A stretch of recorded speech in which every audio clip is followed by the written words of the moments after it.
Welcome back. You can tell by the title of this particular set of PowerPoints in this video that we're going to be turning our attention in a different direction from where we have been. In fact, we're going to take a step back a number of centuries and look at some developments in a different part of the world from what we've been looking at. And so let me turn to that and give you a little bit of an introduction of what this is going to entail here. We're turning our attention to the so-called Far East, towards Asia. However, in doing so, I need to make a couple of notes here. This is a course in historical theology. It's not a course in church history, although we've seen, as we've gone along, the history of the church and history of historical theology in the Western church, which is where our focus has been, pretty much parallels, so there's been some overlap there, obviously. It's not a course in history of Christian missions either. And we have to admit that this history of missions doesn't usually deal with the kinds of matters that are of concern to the study of historical theology. There just aren't as many places where those two disciplines really overlap that much. However, we can survey the history of the Church of the East, so-called, and highlight a few instances that are of interest to historical theology. And so that's what I want to do in this lecture and the next several lectures. Just a note, the study that we've been engaged in so far obviously has concerned a great deal of the Western Church, Roman Catholicism, and Protestantism. It's partially been interested, especially in early on, with the Eastern Church, which has come to be called either just Eastern Orthodox, or more correctly, Greek Orthodox, Russian Orthodox. And what we're going to be getting into in these lectures is the so-called Church of the East, which starts out in Syria, which is modern-day Syria, and in that region, and moves on through Persia and on into Asia. So there are some elements of that history that are of interest to historical theology, and those are the things that we're going to be looking at in these several lectures coming up for this week. So let's begin. It's possible that the seeds of the church in the East were sown as early as the day of Pentecost. Acts 2:9 records that Parthians, and we're going to talk about the empire of the Parthians here shortly, the Medes, and you know the Medes and Persians were the empire that took over after Babylon in the days of Daniel, in the book of Daniel. That's the modern day Iran, later the Persian Empire, as we said, and Elamites and other residents of Mesopotamia, according to Acts 2:9. All of those were there on the day of Pentecost when the Holy Spirit came upon the believers. The church was born, and they heard the sermon of Peter, and many of them were certainly converted. It's not unlikely that some of them were among those 3,000 who responded to Peter's message and possibly carried the gospel back to their homes when they returned from Jerusalem. So they were all Jews, and they would have gone back into the so-called Jewish diaspora, taking the message of their Messiah with them, and certainly churches would have been planted. In the 2nd and 3rd centuries, both Jews and Christians, we read about this or heard about this in a much earlier lecture on the persecution of the early church. At that time of persecution, a number of Christians and Jews, they were persecuted as well, would have fled to the east, to Syria, and again into Persia, or modern-day Iran. This region then saw a series of empires, and one of the early ones there, you can see the dates in the 3rd century, from the 3rd century BC to the 3rd century AD, really, was the empire of the Parthians. They were not native Persians themselves, and so like a lot of times when a region or a country was overruled by essentially invaders, they were much more tolerant than the native peoples would be, and so during those years, right at the time when the church would have needed it, they found a tolerant empire in which they could practice their faith.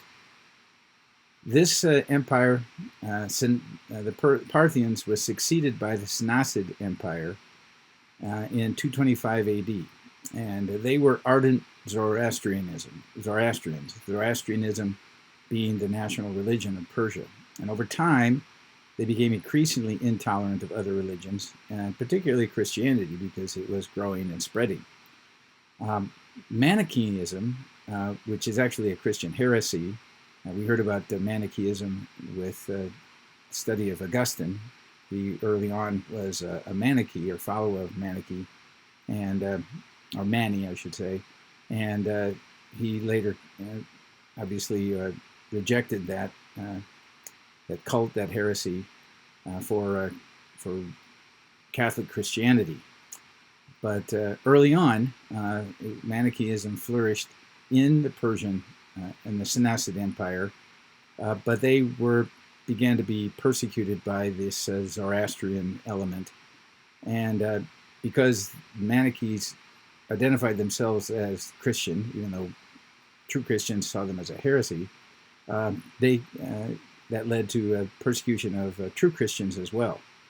And the point that we want to make here is simply this, that because there was persecution, obviously we know that there was a sufficient number of Christians in Persia during these years to warrant both the persecution and historical record of that persecution. As we said, the church in the West had faced persecution up to the time of Constantine, and the church in the East faced even more intense persecution in the 4th century. So just at the time that in the West, persecution was ending under Constantine, the church in the East began to face a very serious period of persecution that, again, is interesting, but it would take us beyond the confines of our course to follow there. Just as a note there, you can see Samuel Hugh Moffat's book, History of Christianity in Asia. There's Volume 1 and Volume 2, and it's a very interesting read. If we ever did a history of the church in Asia, that would be a very important textbook to use. We would get into some of the details on these things. Then in the 5th century, the invaders from further in the east, that is the Huns, started to roll through. They eventually made their way all the way over to the west, as we know. And the difficulty there is that the time of persecution kind of came and went, as it normally does.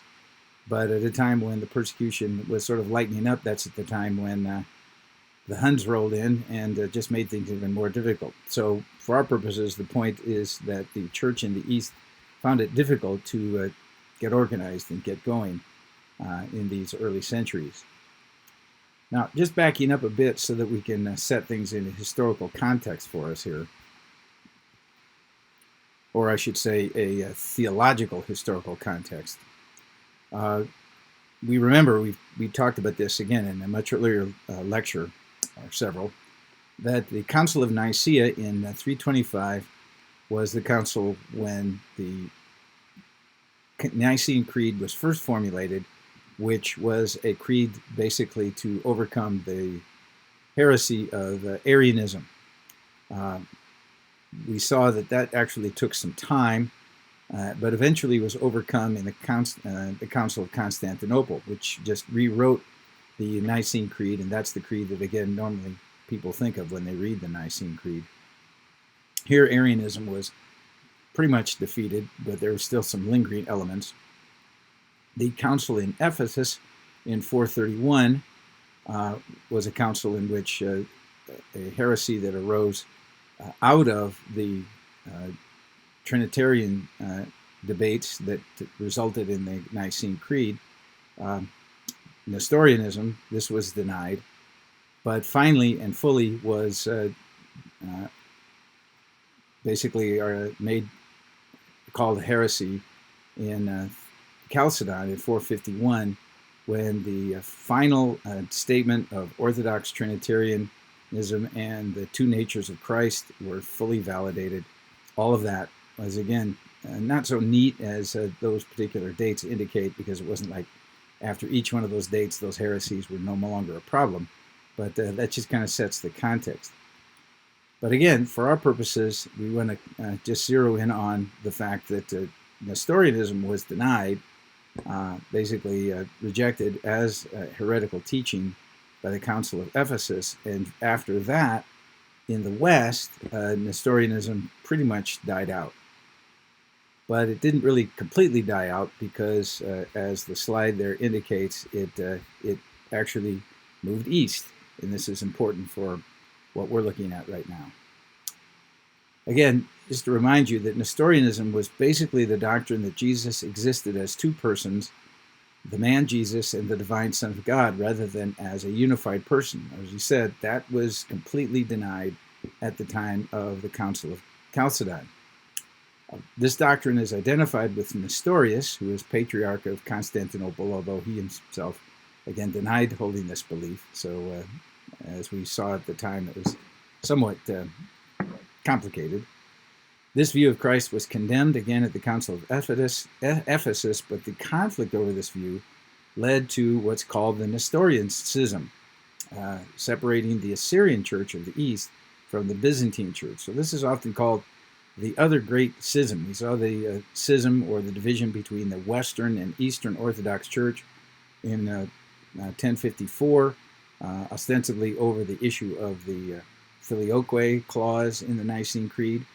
But this division actually predates that and by quite a bit, and is again one of those divisions that in the East it was very much an issue, but in the West ceased to be much of an issue because again Nestorianism itself sort of died out in the West. Again, Nestorius was condemned at the Council of Ephesus in 431. He did go to Egypt, and from there his ideas, not him, but his ideas spread to the Church of Arabia and then kept moving east. Many of the followers of Nestorius fled to Edessa, and in a couple of slides you're going to get a map where Edessa is. It's actually in southern Turkey, far north, modern-day Iraq, in that region, up in the upper elements of what's called Mesopotamia. In any case, in Edessa, they began teaching a theological school. The school was closed by the Roman Emperor Zeno in 489, and that caused them to flee to Nisibis, again, further east within the borders of the Persian Empire. And since the Persian Empire at that time was more preoccupied with, a Persian church rather, was more preoccupied with simple matters of survival. Remember, this is the time when persecution broke out. So after the church in the West found a time of peace and security from persecution, that's when things were ramping up in terms of persecution for the East. And so the point is that there wasn't a lot of doctrinal development at this time. They weren't as concerned with the Christological controversies that embroiled the West, and those who held to the teaching of Nestorius were welcomed without the stigma of being called heretics. So the church in the East never accepted the judgment of the Council of Ephesus in 431 against Nestorius, and so this church actually then pretty much becomes Nestorian in its doctrine. The theologian of Nestorianism, Theodoria of Mopsuestia, which again is still back in Syria, a Syrian theologian who was considered the greatest biblical interpreter of his time, spiritual head of the exegetical school of Antioch, that's still back in Syria. Theologically, Theodore insisted that Christ's person has two natures, divine and human. Well, that's orthodox. Basing his Christological issue on a psychological analysis of personality, he believed that the human and divine natures were in some kind of union. Again, doesn't sound bad until you get to this, as between body and soul. And that's where the problem comes, because he sees the one Christ as actually divided into two, essentially, persons. His Christology was opposed by the Alexandrians in Egypt. After Theodore was condemned at the Council of Ephesus in 431, his supporters of Nestorius gathered at the theological school again of Edessa, which again we've already mentioned was closed in 489, but a vigorous Nestorian element migrated to Persia, further east. The Persian church's intellectual center then became a new school in Nisibis, as we've seen, which carried on this tradition from Edessa. And by the end of the 5th century, there were 7 metropolitan provinces in Persia, several bishoprics in Arabia and India. So the church did move even further east.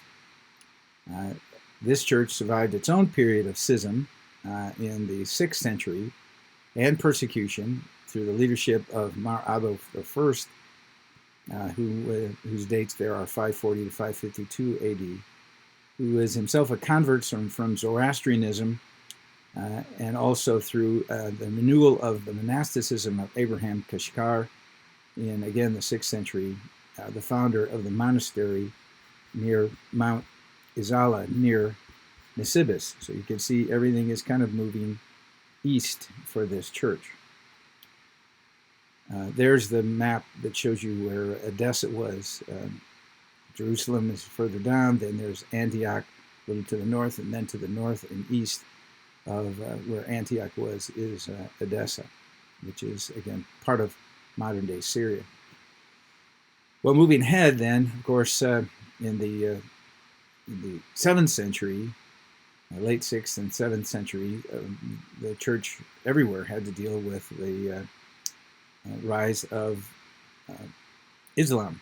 After the Arab Muslim conquest of Persia in 637 AD, the Caliphate, that is the Muslim rulers, recognized the Church of the East as a millet, or a separate religious community, and granted it legal protection. There are times when the Muslim communities could be fairly enlightened, allowing Christians and Jews and others to live there, not under happy conditions necessarily, but not necessarily directly being persecuted. Nestorian scholars actually played a prominent role in the formation of Arab culture at this time, and patriarchs occasionally gained influence with rulers. For more than 3 centuries, the church prospered under the Caliphate, but as always, when things get going well, the doctrine and commitment of the church begins to wane, and the church became somewhat more worldly at this time. This church actually began to spread even further east. In China, a Nestorian community flourished from the 7th to the 10th centuries. In Central Asia, certain Tatar tribes were almost entirely converted. Christian expansion reached almost to Lake Baikal in eastern Siberia.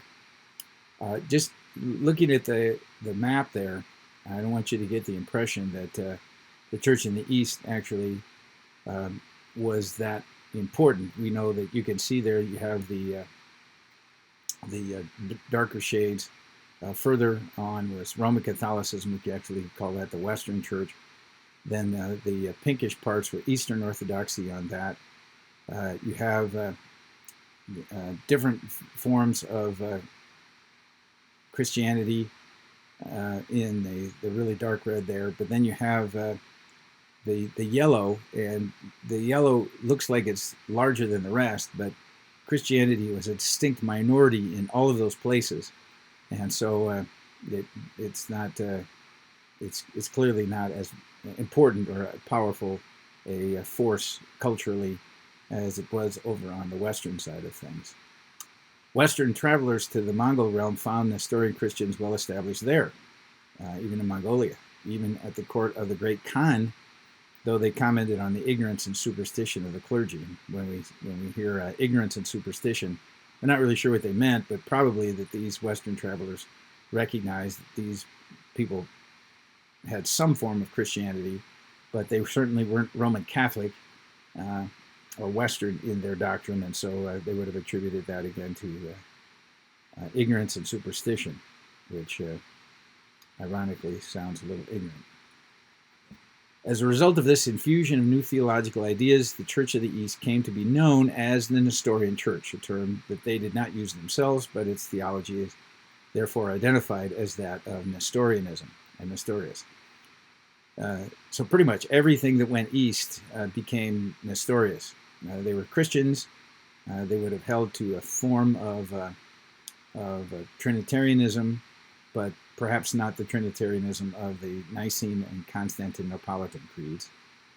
Since the Nestorians didn't go west, they had no choice but expand east.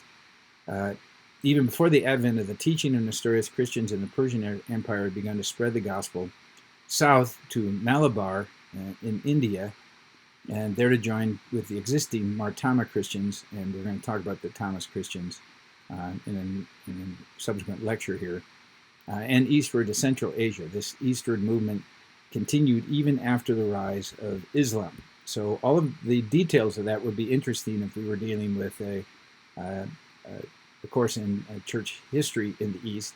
But again, the theological developments didn't really go beyond just continuing to foster a sort of a Nestorian element to their teaching.